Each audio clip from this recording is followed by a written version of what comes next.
بسم الله الرحمن الرحيم. بسم الله الرحمن الرحیم الحمد للہ وکفا والصلاة والسلام علی من لا نبی بعد اما بعد. عزیز طلباء، کتاب الہدایہ جو ثالث کا سبق نمبر 224 ہے، اور اس سبق میں مثل جنس التوکیل بالخصومت فی الحقوق کے متعلق بات کریں گے. اور کتاب کی عبارت وقال ابو یوسف رحمہ اللہ تعالی لا تجوز الوکالۃ سے لے کر کان التوکیل باطلا تک ہوگی. وقال ابو یوسف رحمہ اللہ تعالی، اس عبارت کا ترجمہ چونکہ آسان ہے اس لیے ہم صرف مسئلہ ذکر کرنے پر اکتفا کرتے ہیں. تو سابق سے یہ مسئلہ چل رہا ہے کہ استعفاء حد اور قصاص کے لیے کسی کو وکیل مقرر کرنا جائز ہے کہ نہیں ہے. تو اس بات پر امام اعظم ابو حنیفہ اور قاضی ابو یوسف رحمہ اللہ تعالی کا اتفاق ہے کہ موکل کے عدم موجودگی میں وکیل کے لیے حد یا قصاص کا حق وصول کرنا جائز نہیں ہے. دوسرا مسئلہ یہ ہے کہ حد اور قصاص کے اس بات کے لیے گواہوں کو قائم کر کے وکیل بنانا جائز ہے کہ نہیں ہے. تو اس میں اختلاف ہے قاضی ابو یوسف اور امام صاحب کے مابین. امام صاحب کے ہاں جائز ہے اور قاضی ابو یوسف رحمہ اللہ تعالی فرماتے ہیں کہ جائز نہیں ہے. اور امام محمد رحمہ اللہ تعالی کے قول میں اختلاف ہے. ایک قول کے مطابق امام محمد رحمہ اللہ تعالی امام اعظم ابو حنیفہ رحمہ اللہ کے ساتھ ہے،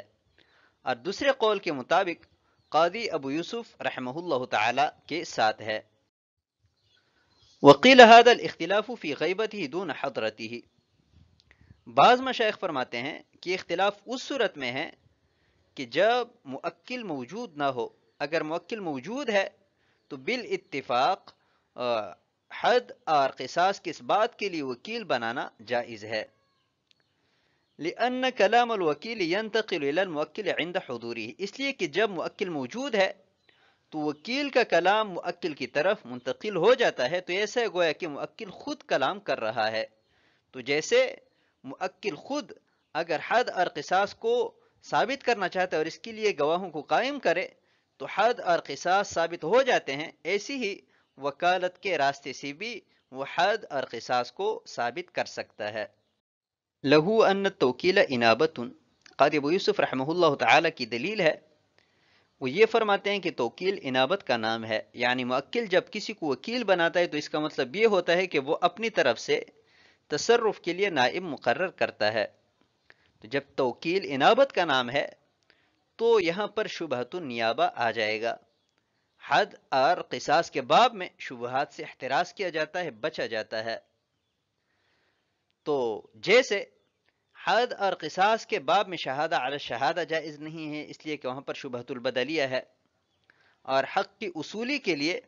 موکل کے عدم موجودگی میں وکیل مقرر کرنا جائز نہیں ہے کیونکہ وہاں پر شبہۃ العفو ہے. تو ایسے ہی یہاں پر جب شبہۃ النیابہ ہے تو قاضی ابو یوسف رحمہ اللہ تعالی فرماتے ہیں کہ حد اور قصاص کے لیے کسی کو وکیل بنانا جائز نہیں ہے کیونکہ وہاں پر شبہۃ النیابہ ہے. ولابی حنیفہ رحمہ اللہ تعالی ان الخصومۃ شرط محض. یہاں سے امام اعظم ابو حنیفہ رحمہ اللہ تعالی کی دلیل ذکر کر رہے ہیں جس کا خلاصہ یہ ہے کہ حد اور قصاص کو ثابت کرنے کے لیے خصومت شرط ہے، کیونکہ بغیر خصومت کے کوئی حق ثابت نہیں ہوتا. تو جب یہ بات ثابت ہو گئی کہ خصومت حد اور قصاص کو ثابت کرنے کے لیے شرط ہے اور شرط حقوق میں سے ایک حق ہے، تو جیسے دیگر حقوق کے اس بات کے لیے توکیل یعنی وکیل بنانا جائز ہے، ایسے ہی حد اور قصاص کو ثابت کرنے کے لیے وکیل بنانا جائز ہے. لأن الوجوب مضاف إلى الجنایت. یہاں سے خصومت کے شرط محض ہونے کی دلیل بیان کر رہے ہیں کہ حد جو واجب ہوتا ہے اس کی نسبت جنایت کی طرف ہوتی ہے. یعنی حد جنایت کی وجہ سے واجب ہوتا ہے. جب کوئی شخص جنایت کرتا ہے اس پر حد واجب ہو جاتی ہے. والظہور الی الشہادۃ. اور اس کا ظہور گواہی سے ہوتا ہے، اور خصومت کا ان دونوں میں سے کسی کے ساتھ کوئی تعلق نہیں ہے. لہٰذا اس سے ثابت ہوا کہ خصومت شرط محض ہے. فیجری فیہ التوکیل. لہٰذا جب یہ بات ثابت ہو گئی کہ خصومت شرط محض ہے اور شرط حقوق میں سے ایک حق ہے تو دیگر حقوق کی طرح اس میں بھی توکیل جائز ہے. وعلى هذا الخلاف التوکیل بالجواب من جانب من علیہ الحد والقصاص، جس شخص پر حد اور قصاص واجب ہے اس نے جواب دہی کے لیے کسی کو وکیل بنائے تو اس میں بھی یہی اختلاف ہے امام صاحب کے ہاں جائز، جبکہ قاضی ابو یوسف رحمہ اللہ تعالی کے ہاں ناجائز ہے۔ وکلام ابی حنیفہ رحمہ اللہ تعالی فیہ اظہر، اور اس مسئلہ میں امام صاحب کا قول اظہر ہے، کیونکہ دفع حد یا قصاص کے لیے شبہ مانع نہیں ہے اور اس بات حد کے لیے شبہ مانع ہے، تو جب امام صاحب کے ہاں اس بات حد کے لیے وکیل بنانا جائز ہے تو دفع حد کے لیے تو بطریقہ اولا جائز ہوگا۔ غیر ان اقرار الوکیل غیر مقبول علیہ، البتہ اس معاملہ میں وکیل کا اپنے موکل کے خلاف اقرار غیر مقبول ہے، یعنی اگر وہ یہ کہیں کہ میرا موکل حقیقت میں قاتل ہے تو یہ اقرار قبول نہیں ہوگا، اس لیے کہ اس میں اس بات کا شبہ ہے کہ ممکن ہے کہ موکل نے اس کو اس کا حکم نہ دیا ہو، تو جس چیز کا موکل کی طرف سے حکم اور اجازت نہ ہو تو وکیل وہ تصرف نہیں کر سکتا۔ آتے ہیں کتاب کی عبارت کی طرف۔ قال وقال ابو حنیفہ رحمہ اللہ تعالی لا يجوز التوکیل بالخصومۃ الا برضا الخصم، اور امام اعظم ابو حنیفہ رحمہ اللہ تعالی نے فرمایا کہ خصومت پر وکیل بنانا جائز نہیں ہے مگر خصم کی رضامندی سے۔ الا ان يكون الموکل مریضا او غائبا مسیرۃ 3 ایام فصاعدا، مگر یہ کہ موکل مریض ہو یا 3 دن یا اس سے زیادہ کے مسافت پر مسافر ہو۔ قال وقال ابو حنیفہ رحمہ اللہ تعالی، اس عبارت میں یہ مسئلہ بیان کر رہے ہیں کہ توکیل بالخصومہ جائز تو ہے، لیکن اس کے لیے خصم چاہے وہ مدعی ہے یا مدعا علیہ ہے اس کی رضامندی شرط ہے کہ نہیں ہے، تو یہ مسئلہ مختلفی ہے امام اعظم ابو حنیفہ اور صاحبین کے مابین۔ تو اس عبارت میں امام صاحب کا مذہب بیان کیا گیا ہے کہ خصم کی رضامندی یہ ضروری ہے، البتہ اگر موکل جو ہے وہ بیمار ہے یا شرعی مسافت پر وہ مسافر ہے تو اس صورت میں خصم کی رضامندی کے بغیر بھی توکیل بالخصومہ جائز ہے۔ آتے ہیں اگلی عبارت کی طرف۔ فقال یجوز التوکیل بغیر رضا الخصم، اور صاحبین نے فرمایا کہ خصم کی رضامندی کے بغیر توکیل جائز ہے۔ وهو قول شافعی رحمہ اللہ تعالی، اور یہی قول امام شافعی رحمہ اللہ تعالی کا ہے۔ ولا خلاف فی الجواز، جواز میں تو کوئی اختلاف نہیں ہے، انما الخلاف فی اللزوم، اختلاف تو لازم ہونے میں ہے۔ لہما ان التوکیل تصرف فی خالص حقہ، صاحبین کی دلیل یہ ہے کہ وکیل بنانا اس کا اپنے خالص حق میں تصرف کرنا ہے، فلا يتوقف علی رضا غیرہ، لہذا یہ اس کے غیر کی رضامندی پر موقوف نہیں ہوگا۔ کالتوکیل بتقاضی الدیون، جیسا کہ قرض وصول کرنے پر وکیل بنانا۔ وَلَهُ أَنَّ الْجَوَابَ مُسْتَحَقٌ عَلَى الْخَصْمِ، اور امام صاحب کی دلیل یہ ہے کہ جواب دینا خصم پر ضروری ہے، وَلِهَذَا يَسْتَحْضِرُهُ، اور یہی وجہ ہے کہ مدعی اس کو حاضر کرے گا۔ وَالنَّاسُ مُتَفَاوِتُونَ فِي الْخُصُومَةِ، اور لوگوں کے حالات خصومت میں مختلف ہے۔ فَلَوْ قُلْنَا بِلُزُومِهِ، پس اگر ہم اس کے لازم ہونے کے قائل ہو جائے، يَتَضَرَّرُ بِهِ، تو اس سے خصم کو ضرر پہنچے گا، فَيَتَوَقَّفُ عَلَى رِضَاهُ، لہٰذا اس کی رضامندی پر موقوف ہوگا۔ كَالْعَبْدِ الْمُشْتَرَكِ إِذَا كَاتَبَهُ أَحَدُهُمَا يَتَخَيَّرُ الْآخَرَ، جیسا کہ عبد مشترک کے جب دونوں میں سے ایک اس کے ساتھ عقد مکاتبت کریں تو دوسرے کو اختیار ہوگا۔ خلاف المریض والمسافر، برخلاف مریض اور مسافر کے، لأن الجواب غیر مستحق علیہما ہنالک، کیونکہ ان دونوں پر وہاں جواب ضروری نہیں ہے۔ ثم كما يلزم التوکیل عنده من المسافر يلزم اذا اراد السفر لتحقق الضرورت، پھر امام صاحب کے ہاں جیسے مسافر پر وکیل بنانا ضروری ہے تو ایسی ہی جب وہ سفر کا ارادہ کریں کیونکہ ضرورت متحقق ہے۔ وقال يجوز التوکیل بغیر رضا الخصم، اس عبارت میں صاحبین کا مذہب بیان کیا گیا ہے۔ صاحبین فرماتے ہیں کہ خصم کی رضامندی کے بغیر بھی توکیل درست ہے، اور یہی مذہب امام شافعی، امام مالک اور امام احمد بن حنبل رحمہم اللہ تعالی کا بھی ہے۔ ولا خلاف فی الجواز، صاحب ہدایہ فرماتے ہیں کہ امام صاحب اور صاحبین کے مابین جو اختلاف ہے یہ جواز توکیل میں نہیں ہے بلکہ لزوم توکیل میں ہے۔ جواز توکیل پر تو سب کا اتفاق ہے، اختلاف اس میں ہے کہ آئے توکیل بالخصومہ لازم ہے کہ نہیں ہے، یعنی اگر خصم کی رضامندی کے بغیر توکیل ہو جائے تو یہ توکیل لازم ہے یا خصم کے رد کرنے سے رد ہو جائے گا، تو امام صاحب کے ہاں رد کرنے سے رد ہو جائے گا اور صاحبین کے ہاں یہ لازم ہے، خصم کے رد کرنے سے رد نہیں ہوگا۔ لہما ان التوکیل تصرف فی خالص حقہ، صاحبین کی دلیل ہے کہ موکل کے ساتھ ظلم ہوا ہے، زیادتی ہوئی ہے، تو ابھی اس کا حق بنتا ہے کہ وہ مقدمہ درج کروائیں، دعویٰ کریں اور پھر جو ہے وہ اپنے مقدمے کی پیروی کریں، یعنی مقدمہ درج کرنا، اس مقدمے کو آگے چلانا، یہ موکل کا حق ہے۔ تو ابھی اگر اس مقدمے کی پیروی کے لیے وہ کسی کو وکیل بناتا ہے کہ اپنے خالص حق میں تصرف کر رہا ہے، اور اپنے خالص حق میں تصرف کرنے کا ہر کوئی مجاز ہے، کسی دوسرے شخص کی رضامندی پر موقوف نہیں ہے۔ کالتوکیل بی تقاضی الدیون، صاحبین اس کی مثال بیان کر دیں کہ ایک شخص نے قرض کی وصولی کے لیے کسی کو وکیل مقرر کیا، تو اس توکیل بالاستیفاء کے لیے مقروض کی رضامندی ضروری نہیں ہے، تو جیسے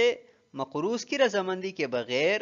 قرض دینے والے کے لیے توکیل جائز ہے، تو ایسے ہی ہمارے اس مختلفی مسئلہ میں بھی خصم کی رضامندی کے بغیر موکل کے لیے وکیل بالخصومہ مقرر کرنا درست ہے۔ وَلَهُ أَنَّ الْجَوَابَ مُسْتَحَقٌ عَلَى الْخَصْمِ، امام اعظم ابو حنیفہ رحمہ اللہ تعالیٰ کی دلیل یہ ہے کہ مقدمے کی پیروی کرنا، مقدمہ لڑنا، اس کو صرف موکل کا حق قرار دینا یہ ہمیں تسلیم نہیں ہے،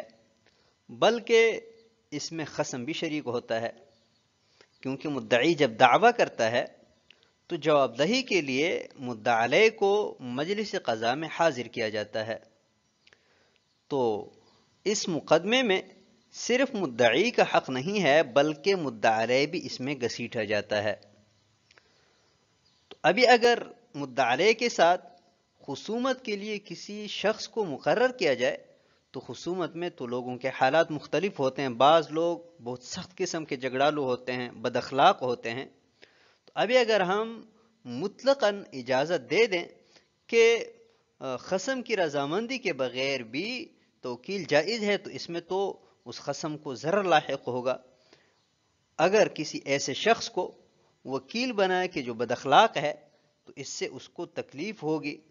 لہٰذا اس تکلیف سے بچانے کے لیے ہم نے توکیل بالخصومہ کو خصم کی رضامندی پر موقوف کیا۔ کالعبد المشترک اذا کاتبہ احدہما، جیسا کہ ایک غلام دو بندوں کے مابین مشترک ہو اور ان دونوں میں سے ایک اس کے ساتھ عقد مکاتبت کریں، تو یہ عقد دوسرے مالک کی اجازت پر موقوف ہوگا، اس کے اختیار ہوگا چاہے اس عقد کو نافذ کریں اور چاہے ختم کریں، کیونکہ اگرچہ ایک مالک نے اپنے خالص حق میں تصرف کیا ہے لیکن اس تصرف کی وجہ سے دوسرے کو ضرر لاحق ہو رہا تھا، اس وجہ سے ہم نے اس عقد کے نفاذ کو اس کی اجازت پر موقوف کیا اور اس کے اختیار دیا کہ چاہے اس عقد کو آپ نافذ کریں اور چاہے اس کو ختم کریں۔ تو ہمارے مختلفی مسئلہ میں اگر ہم تسلیم بھی کریں کہ موکل اپنے خالص حق میں تصرف کر رہا ہے، پھر بھی اس کا تصرف جائز نہیں ہے، کیونکہ اس تصرف کی وجہ سے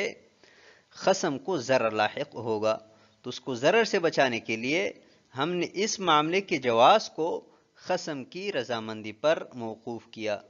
بخلاف المریض والمسافر، اور جہاں تک مریض اور مسافر کی بات ہے تو مریض پر مرض کی وجہ سے اور مسافر پر سفر کی وجہ سے جواب دینا لازم نہیں ہے، تو وہ اس مقدمے کی پیروی کے لیے کسی کو وکیل مقرر کرے گا اور اس توکیل کی وجہ سے اس کا خصم کو ضرر پہنچانے کا کوئی ارادہ نہیں ہے، لہٰذا جب ضرر منتفی ہوا تو توکیل بالخصومہ خصم کے اجازت کے بغیر جائز ہوئی۔ ثم کما یلزم التوکیل عنده من المسافر، پھر امام صاحب کے ہاں جیسے مسافر شخص کے لیے قسم کی رضامندی کے بغیر توکیل بالخصومہ جائز ہے، ایسی ہی وہ شخص کہ جس نے سفر کا ارادہ کیا ہے اس کے لیے بھی قسم کی رضامندی کے بغیر توکیل بالخصومہ جائز ہے، کیونکہ یہاں پر بھی ضرورت متحقق ہے۔ البتہ قاضی صاحب تحقیق کرے گا، ان کے رفقا سے پوچھے گا یا اس معاملے کو اس کے ارادہ سفر تک مؤخر کرے گا، جب اس کے دعوے کی تصدیق ہو جائے تو اس کے بعد وہ اس سے وکیل کو قبول کر لے گا۔ اگلی عبارت کی طرف، فَلَوْ كَانَتِ الْمَرْأَةُ مُخَدَّرَةً، اور اگر عورت پردہ نشین ہے، لم تجری عادتها بالبروز وحضور مجلس الحاکم، اور اس کو باہر نکلنے کی اور حاکم کے مجلس میں حاضر ہونے کی عادت نہ ہو، تو قال ابو بکر الرازی رحمہ اللہ تعالی یلزم التوکیل، تو ابو بکر الرازی رحمہ اللہ تعالی نے فرمایا کہ اس کے لیے کسی کو وکیل مقرر کرنا لازم ہے، لأنها لو حضرت لا يمكنها ان تنطق بحقها، کیونکہ اگر وہ حاضر ہوئی تو اس کے لیے اپنے حق پر بات کرنا ممکن نہیں ہوگا، لحیائها، اس کی حیا کی وجہ سے، فیلزم توکیلها، تو اسے کسی کو وکیل مقرر کرنا لازم ہوگا۔ قال رضی اللہ عنہ وهذا شیء استحسنه المتأخرون وعلیہ الفتوى، صاحب ہدایہ رضی اللہ تعالیٰ عنہ نے فرمایا کہ یہ ایسا قول ہے کہ اسے متأخرین نے مستحسن قرار دیا ہے، وعلیہ الفتوى، اور اسی پر فتویٰ ہے۔ قال ومن شرط الوکالة ان يكون الموکل ممن يملك التصرف وتلزمه الاحکام، اور وکالت کی شرط میں سے ہیں کہ موکل خود اس تصرف کا مالک ہو اور اسے احکام لازم ہوتے ہو، لأن الوکیل یملک التصرف من جہت الموکل، اس لیے کہ وکیل موکل کی طرف سے تصرف کا مالک بنتا ہے، فلا بد ان یکون الموکل مالکا لیملکہ من غیرہ، تو ضروری ہے کہ موکل خود مالک ہو تاکہ وہ دوسرے کو اس کا مالک بنا سکیں۔ وَلَوْ كَانَتِ الْمَرْأَةُ مُخَدَّرَةً، یہاں سے مسئلہ بیان کر رہے ہیں کہ اگر عورت پردہ نشین ہے، گھر میں ہی رہتی ہے، باہر جانے کی یا عدالتوں میں حاضر ہونے کی وہ عادی نہیں ہے، تو ابوبکر نازی رحمہ اللہ تعالی فرماتے ہیں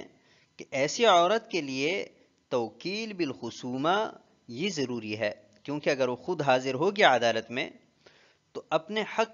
کے اس بات کے لیے وہاں پر بات نہیں کر سکے گی، شرم کی وجہ سے، حیا کی وجہ سے، لہٰذا اپنے حق کی اصولیابی کے لیے اس پر لازم ہے کہ کسی شخص کو وکیل بالخصومہ مقرر کریں۔ قال رضی اللہ عنہ، صاحب ہدایہ فرماتے ہیں کہ اس قول کو